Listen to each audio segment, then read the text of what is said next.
সঠিকভাবে দেওয়া থাকে, অধিদপ্তরের ওয়েবসাইটে দেওয়া থাকে। আমাদের আজকে সরকারি পর্যায়ে খাদ্য মজুদ আজকে খাদ্য মজুদ 19,73,433 মেট্রিক টন, প্রায় 20 লক্ষ মেট্রিক টন।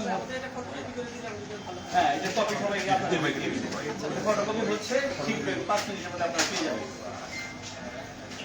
সরকারি পর্যায়ে খাদ্য মজুদ আমাদের এই জুন মাসের পরে অফিসিয়াল থাকার কথা 13 লক্ষ মেট্রিক টন, এবং আমাদের জুন মাসের পরে প্রফিট মাস শুরু হয়। এই সময়টাতে আমরা কম বেশি 15 লক্ষ মেট্রিক টনকে আমরা টার্গেট করি যে 15 থেকে 15.5 লক্ষ মেট্রিক টন থাকবে। আজকে আমাদের খাদ্য মজুদ আছে 19,73,433 মেট্রিক টন। সারা দেশে বেসরকারি পর্যায়ে মজুদ ঠিক করে রাখে হলো আপনারা জানেন, কিছু পাইকারি খুচরা ব্যবসায়ীদের কাছে থাকে, মূলত থাকে 1500 অটো রাইস মিল মালিকের কাছে। সেটি প্রত্যেকটি জেলায় আমরা খবর নিয়েছি। মজুদ পরিস্থিতি আমাদের সন্তোষজনক আছে। প্রেক্ষাপট হলো আপনারা সকলে জানেন যে বোরোতে প্রোডাকশন ভালো হয়েছিল এবং হারভেস্টিং ভালো হয়েছে, যে কারণে খাদ্য পরিস্থিতি মজুদের দিক থেকে খুবই ভালো অবস্থায় আছে। এবার আসেন সরবরাহের দিক থেকে। সরবরাহের দিক থেকে মধ্যবর্তী সময়ে কিছু বিঘ্ন ঘটেছিল। সরবরাহ চ্যানেল, খাদ্যের সরবরাহ চ্যানেল সবসময় চলমান ছিল, তবে এখন একদম স্মুথ আছে, কোথাও কোনো সংকট নাই। আমাদের বৈদেশিক সরবরাহ যেটি, সেটি আমাদের এখন কোনো পারচেস পলিসির মধ্যে নাই। আমাদের যে পারচেস কমিটি গঠিত হয়েছে উপদেষ্টা মণ্ডলীকে নিয়ে, আমরা পারচেসের কোনো প্রস্তাব এখন পর্যন্ত পাঠাইনি। এটা খুব শীঘ্রই আমরা মাননীয় প্রধান উপদেষ্টা, আপনারা জানেন যে খাদ্য মন্ত্রণালয়ের দায়িত্বে, ওনার সম্মতি দিলে আমরা এটা পারচেসিং এ যাব। এখন আমাদের লাস্ট ইয়ারের যে পারচেস, তার মধ্যে 50,000 মেট্রিক টনের একটা জাহাজ চট্টগ্রাম বন্দরে এখন খালাস হচ্ছে। এটি ছিল উন্মুক্ত দরপত্রের মাধ্যমে রাশিয়া থেকে আসছে। এটি হলো খাদ্য পরিস্থিতি সম্পর্কে আপনাদেরকে জানানো। খাদ্য মূল্য সম্পর্কে একটু বলতে হচ্ছে, আপনাদের কপিটা আমরা দিয়ে দিব। মেনলি আমরা ফলো করি চালের যে 3টি মান, সেটি আগে লেখা হতো যে মোটা চাল, মধ্যম মানের, তারপরে উন্নত, এইভাবে লেখা হতো। আমাদের নতুন খাদ্য আইনটা হওয়ার পর থেকে আমরা এইভাবে আর লিখছি না, চালের সাধারণ মান লিখছি, বিআর 11, বিআর 14, বি ধান 58 ইত্যাদি সাধারণ মান। চালের মধ্যম মান হলো বিআর 28, বিআর 29, বিআর 23 ইত্যাদি। আর উন্নত মান হলো বি ধান 34, বি ধান 57। এভাবে আমাদের মূল্যটা এখন লেখা হয়। তো চালের মূল্য আপনারাই অনেকেই আমাদের কাছে জানতে চেয়েছেন, এবং আপনারাই মেনলি তথ্যটা উদ্ঘাটন করেছেন যে 2 সপ্তাহ আগে চালের দাম হঠাৎ করে কেজি প্রতি কোথাও 2 থেকে 4 টাকা 5 টাকা পর্যন্ত বেড়ে গিয়েছিল। আমরা অত্যন্ত স্বস্তিদায়ক একটা অবস্থায় আছি। সারা দেশে সরবরাহ স্বাভাবিক হওয়ার কারণে এবং সরকারি জেলা প্রশাসন এবং সরকারি খাদ্য অধিদপ্তর, খাদ্য মন্ত্রণালয়ের ভোক্তা অধিদপ্তরের মাধ্যমে মনিটরিং এর কারণে চালের দাম আপনারা বাজারে দেখেন 2 থেকে 4 টাকা করে কমে আসছে। এখনকার মোটা চালের দাম আজকের গড় মূল্য, যেটি আমাদেরকে কৃষি বিপণন অধিদপ্তর থেকে দেওয়া হয়েছে, সাধারণ মানের চাল আজকের গড় মূল্য 49 টাকা পার কেজি। কোথাও কোথাও স্থান ভেদে এটি 51 টাকা পর্যন্ত উঠেছে, কিন্তু এটা 54 টাকা পর্যন্ত চলে গিয়েছিল। সো চালের মূল্য পরিস্থিতিতে আমরা কিছুটা আগের তুলনায় স্বস্তিদায়ক অবস্থায় আছি। আটার মূল্যটা সেভাবে তখন বাড়েনি, সেটা আগের মতোই আছে, প্লাস মাইনাসের মধ্যেই আছে। কোলা আটা বিক্রি হচ্ছে 42 টাকা 50 পয়সা, এবং প্যাকেট জাত যেটি, সেটি 55 টাকা পার কেজি বিক্রি করছে। এটি ছিল খাদ্য সরবরাহ নিয়ে আমার বক্তব্য। অভ্যন্তরীণ সংগ্রহ নিয়ে আমি কিছু কথা বলতে চাচ্ছি। আপনারা জানেন যে food planning and monitoring committee নামে মন্ত্রিসভার একটি কমিটি আছে, যেটা এখন উপদেষ্টা পরিষদের কমিটি। কমিটিকে গঠন করার জন্য আমি আমাদের মন্ত্রণালয় থেকে আমরা এটা প্রস্তাব করেছি মাননীয় প্রধান উপদেষ্টা দপ্তরে ক্যাবিনেটের মাধ্যমে। এটা শীঘ্রই আমরা মনে করছি আগামী 1 সপ্তাহের মধ্যে এটা অনুমোদন হয়ে আসবে। আমাদের 2টি কমিটি আছে জাতীয়, একটি নিরাপদ খাদ্যের, আরেকটা হলো food planning and monitoring committee.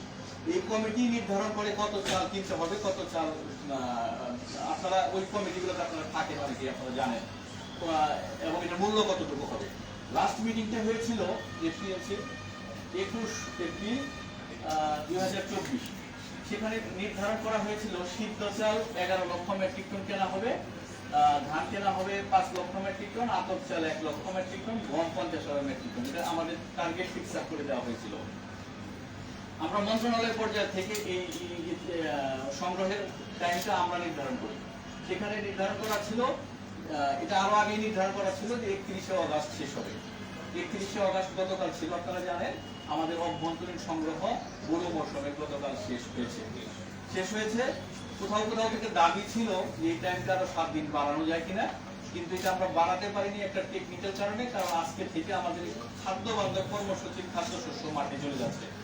যদি দুইটা প্যারালাল চলে তাহলে ওখানে একটু 19-20 বা অনিয়ম হওয়ার একটা দুর্ভাবনা থাকে, যে কারণে আমরা এটা বৃদ্ধি করার চেষ্টা করিনি। আর আমাদের টার্গেট মোটামুটি আমরা অ্যাচিভ করতে সক্ষম হয়েছি।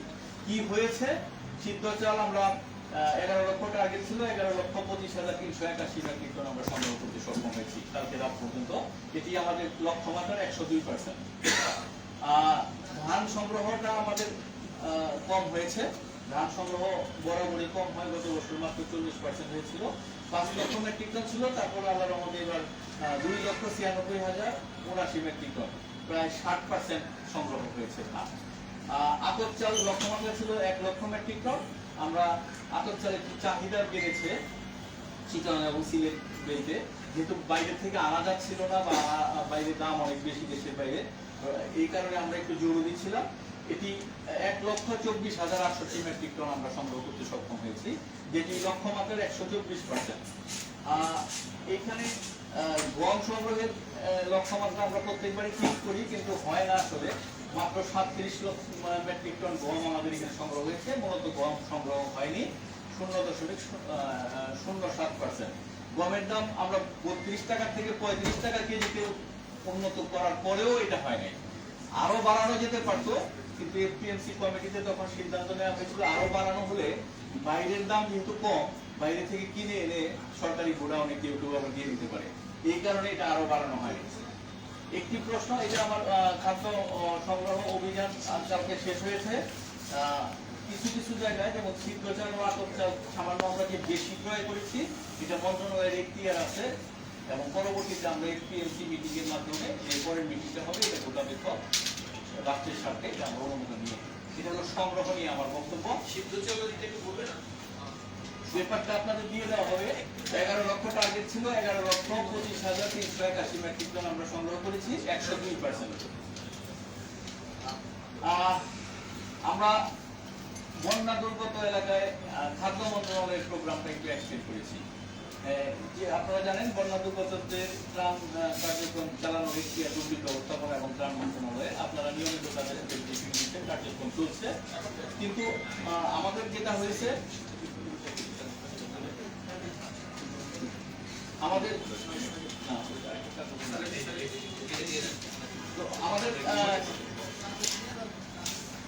যেটা করেছিলাম আমরা, যে যেহেতু ত্রাণের সময় সবাইকে ত্রাণ দিচ্ছে, কিন্তু যখন পানিটা নেমে যাবে তখন অনেকের কষ্ট হবে। এই বিবেচনায় খাদ্য মন্ত্রণালয় কি করতে পারে, এটা আমরা একটু চিন্তা করেছিলাম। আমরা মাননীয় প্রধান উপদেষ্টা নিকট উপস্থাপন করেছি। উনি বলেছেন যে স্পেশাল একটা প্রোগ্রাম কিভাবে শুরু করা যায়, সেই কারণে আমরা একটা স্পেশাল প্রোগ্রাম এখানে শুরু করেছি। সেই স্পেশাল প্রোগ্রামে আমরা 14টি জেলায় যে সকল বন্যা দুর্গত উপজেলাগুলো আছে, সেখানে আমরা 3 মাস ব্যাপী স্পেশাল ওয়েনেস চালাবো, যাতে নাকি ভর্তুকি মূল্যে তারা চালটা এবং আটাটা পেতে পারে। এটি আমরা 230টি কেন্দ্র চিহ্নিত করেছি। প্রতিটি কেন্দ্রে 1 মেট্রিক টন চাল ও 1 মেট্রিক টন আটা দেওয়া হবে, এবং সেপ্টেম্বর, অক্টোবর, নভেম্বর এই 3 মাস আমরা চালাবো, এরকম আমাদের পরিকল্পনা। এতে আমাদের প্রথম 2 মাসে আমাদের প্রায় 90 কোটি টাকা আমাদের এই খাতে খাদ্য মন্ত্রণালয় থেকে বিতরণ করা হবে। আর 2টি কার্যক্রম চলমান আছে, এটি আপনারা জানেন, এটি নিয়ে বলার কিছু নেই। সারা দেশে ওএমএস কার্যক্রম চলমান আছে। ওএমএস কার্যক্রম 912টি কেন্দ্রে চলছে। ওএমএস কার্যক্রম ঢাকা মহানগরীতে 118টি দোকান, 70টি ট্রাক চলছে, মোট 191টি কেন্দ্র। খাদ্য বান্ধব কর্মসূচি 3 মাস চলবে, এটি অলরেডি শুরু হয়েছে, এবং 3 মাসে প্রতি মাসে 1.5 লাখ মেট্রিক টন করে খাদ্যশস্য প্রতি পরিবার 30 কেজি করে পাবে, 15 টাকা কেজি করে, এবং উপকার ভোগীর সংখ্যা 50,10,994। এই ছিল আমার তথ্য, যেগুলো আপনাদের সাথে শেয়ার করা দরকার। আপনাদের যদি কোনো এই সকল এই সংক্রান্ত বিষয়ে কোনো প্রশ্ন থাকলে আমি চেষ্টা করবো আমার দিক থেকে উত্তর, আমাদের মন্ত্রণালয় থেকে উত্তর দেওয়ার জন্য। ধন্যবাদ আপনাকে। সচিব মহোদয়, একটা জিনিস আপনারা একটা চূড়ান্তকারী সিদ্ধান্ত নিয়েছিলেন যে ওই যে বস্তার মধ্যে দাম লেখাটা, উৎপাদনের তারিখ এবং দাম লেখাটা, এইটা যদি আপনার কেন ইমপ্লিমেন্ট হচ্ছে না, এইটা যদি ইমপ্লিমেন্ট হতো তাহলে কিন্তু এই যে হঠাৎ হঠাৎ প্রশ্ন দিচ্ছি আপনার হাতে। এটা আবারও আসবে।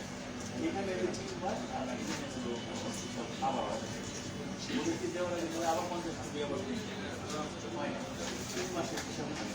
এখানে 2 মাসের হিসাব করতে হবে। 2 মাসে 90 কোটি টাকা, 3 মাসে 125 হয় না এটা। কে করছে বা কে যাচ্ছে আমি জানতেছি না। 2 মাসে 90 কোটি টাকা। না, আচ্ছা, এখন আমি হঠাৎ যে দাম বেড়ে যায়, আপনার এই জিনিসটা আপনার এই কিন্তু প্রশ্নটা আমি উত্তর দেবো। উত্তর দেবো আমি সবাইকে, আমি আমাদের সাধ্য মতো চেষ্টা করবো উত্তর দেওয়ার জন্য। কিছু ব্যর্থতা, কিছু ও যা বলতে পারবে না, যে বলতে পারবে সে 3 মাসের হিসাব করে ঠিক করে দেবে, না হলে আবার প্রিন্ট করে।